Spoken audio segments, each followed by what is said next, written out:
Welcome. My name is Jonathan Schofield. My friends call me Scofie, and welcome to lesson one. I'm going to make a confession right now. This is not fully baked. I just spent the last 30 minutes having a conversation with ChatGPT. Don't worry, this is not an AI generated course, I promise you. But effectively, this comes from a sincere place of wanting to be helpful, a desire to see you succeed. And this is what I told ChatGPT to do.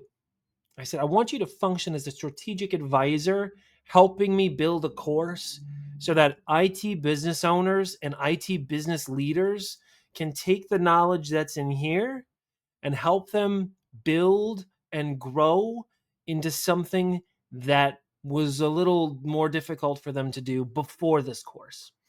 I want you to ask me questions and get my genuine, authentic responses to those questions, and then help me organize them into something meaningful for you.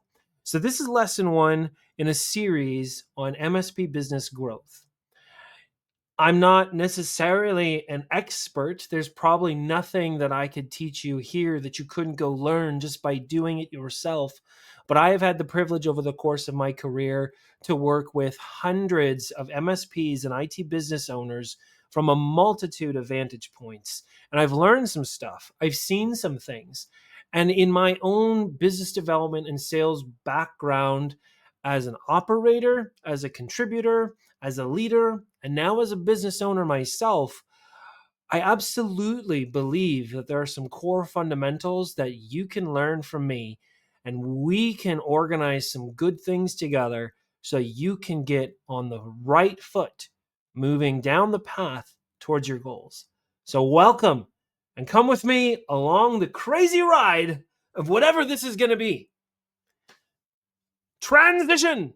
Okay, so lesson one. I'm literally following this framework that ChatGPT helped me build, and I think you're going to get some good value out of it. But the first one, where the heck did it go? Here we go. I have like the first 4 lessons mapped out, 4 or 5. Number one is going to be this idea of taking ownership of our business growth. Number 2 is going to be all about the operating system that we leverage in our business for goal setting and accountability and iterating and doing the work. Okay? Lesson number 3 is going to be all about the ideal customer profile. And if you've done anything like this before, maybe you're rolling your eyes like, oh my goodness, another conversation about the ideal customer. I'm going to challenge you with some hot takes. Maybe if this is your first one, I'm glad I get to be your first. But if you've done this before, that's great. We're going to do it again because it's so freaking critical and important. And I need you and I to be on the same page about what it means. After we map out the ideal customer profile, we're going to do what I call go-to-market mapping.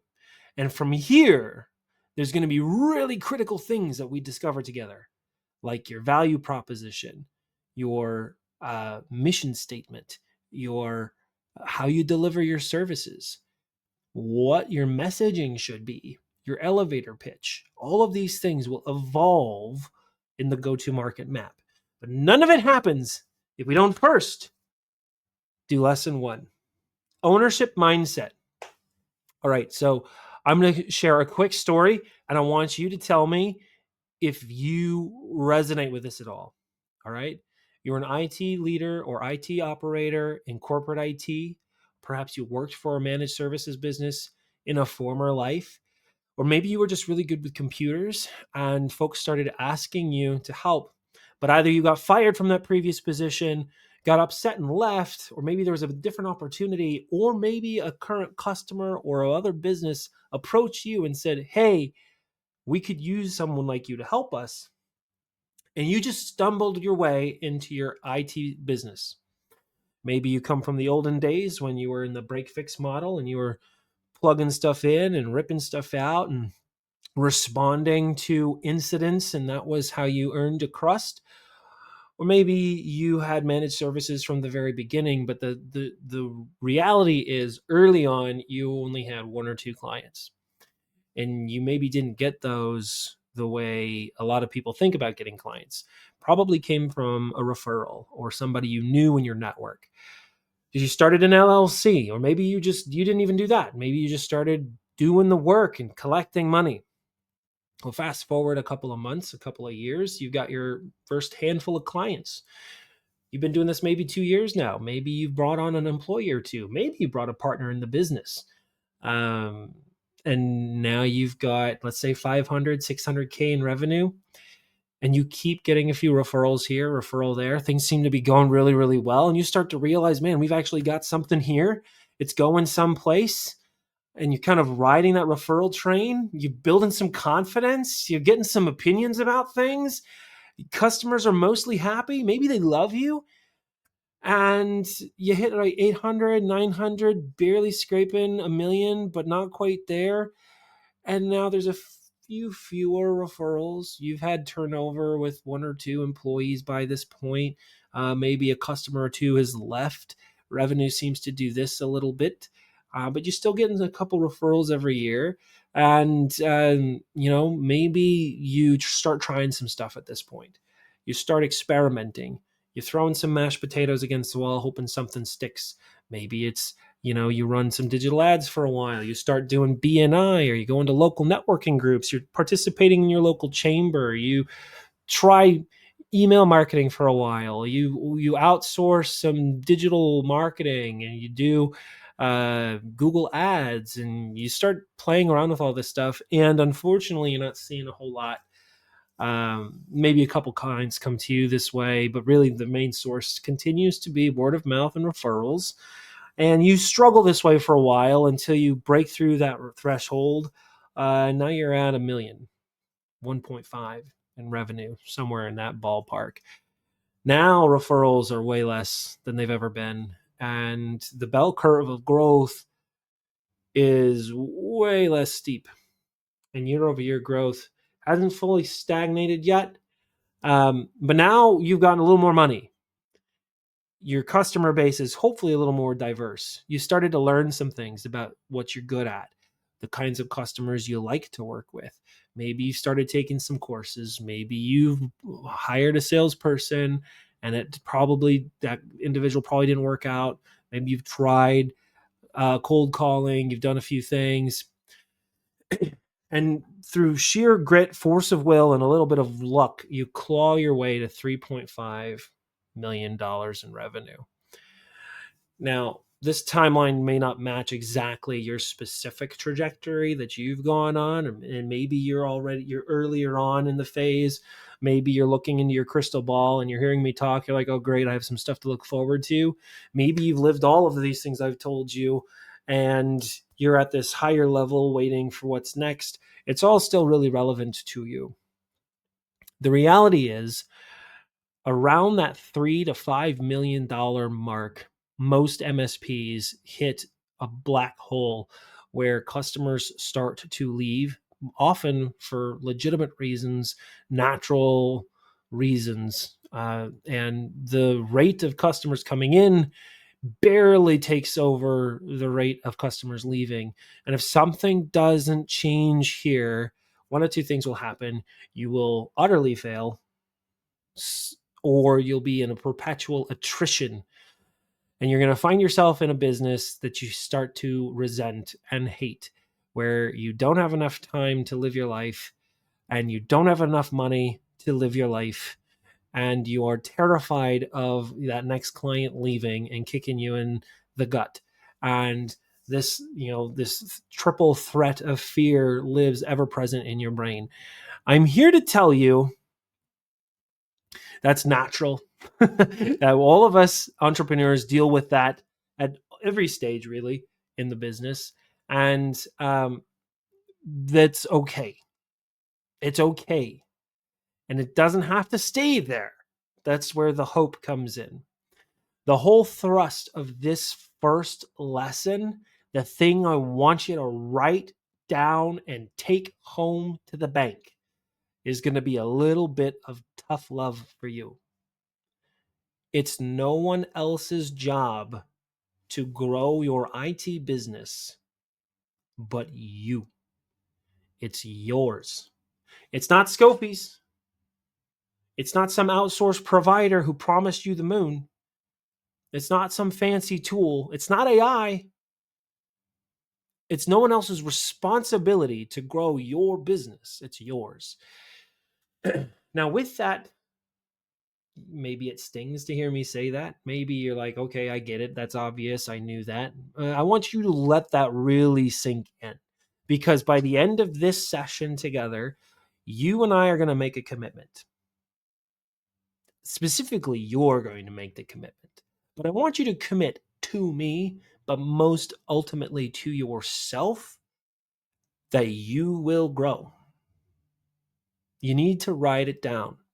You need to write it down that it is your responsibility to grow your venture. Now, if you are here and you're not interested in growth, I'm not sure why you're taking this course. It's a completely legitimate mentality to say, I'm happy where I'm at. I'm satisfied. I don't want or need more clients. If that's you, congratulations. You found satisfaction. You found happiness.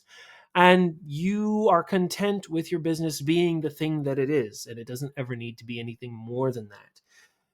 But the majority of you, and if you're taking this course, I suspect this describes you, you have a desire for something more, something greater, whether it be legacy, whether it be financial independence, whether it be the satisfaction of building something meaningful out of the ether, whether there's some mission that your business seeks to fulfill, something existential inside you that you want to see become a reality. Any of those things are good and fine in their own right, but not a single one of them will happen if you do not make the commitment for it to be so. Because anything else I teach you from here on out, and anything else we uncover and unpack together from here on out, apart from you taking ownership and adopting an ownership mentality and taking responsibility for your own business growth, is going to be throwing more mashed potatoes against the wall.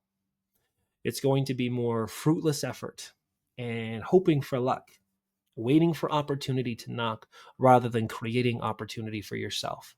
Your business controlling your destiny rather than you choosing your destiny for yourself. It doesn't have to be that way.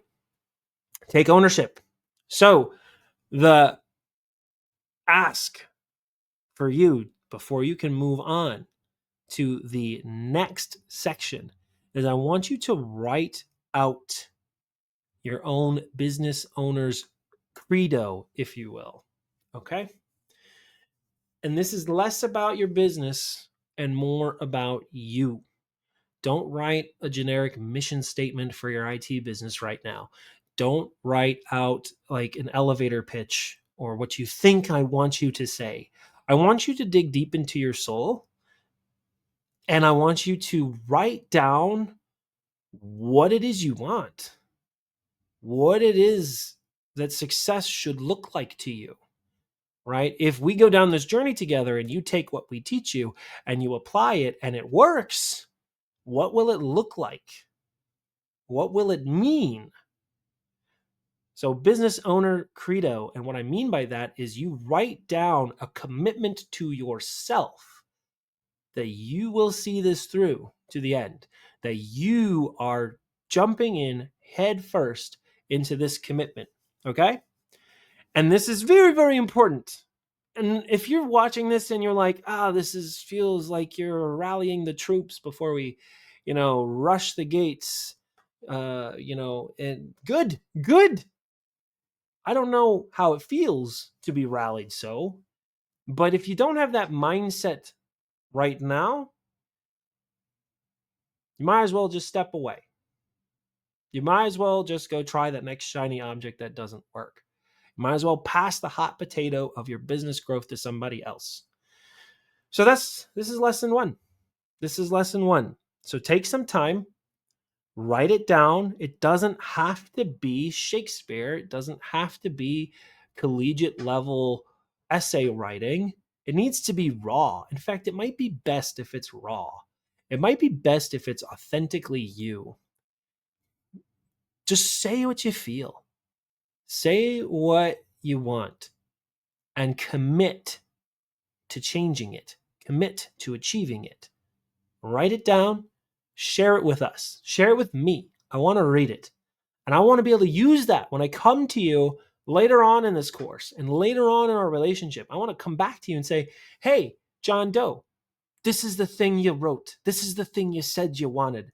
This is the thing we've been working for together. Did you do it? Are you on track? Are you going there? Are you committed? You still committed? Do you need a kick in the pants? We're here to do that. We're here to help. Okay. So ChatGPT helped me write these learning targets, and let's see if we've done them. The IT business leader will be able to articulate why growth is their responsibility. Do you know why it is? It's no one else's. You started this thing or bought this thing or stumbled into this entrepreneurial thing that's on your hands one way or another. It's not mine. It's no one else's. That's why. Can you articulate why it's your responsibility? Number 2, the business leader will be able to write a personal credo committing to ownership of growth. That's your call to action for lesson 1. In lesson 2, we're going to discuss the operating system or framework by which you're going to determine your goals and objectives, by which you're going to identify the key performance indicators that flow into those objectives and goals. You're going to learn how to distribute those amongst your leadership team and hold you, yourself, and anyone in your leadership team accountable, systematized, moving towards those goals. And then beyond that, we'll work on the ideal customer profile. And then we'll get to the real fun, go-to-market mapping. So write out your business owner's credo. Take it seriously.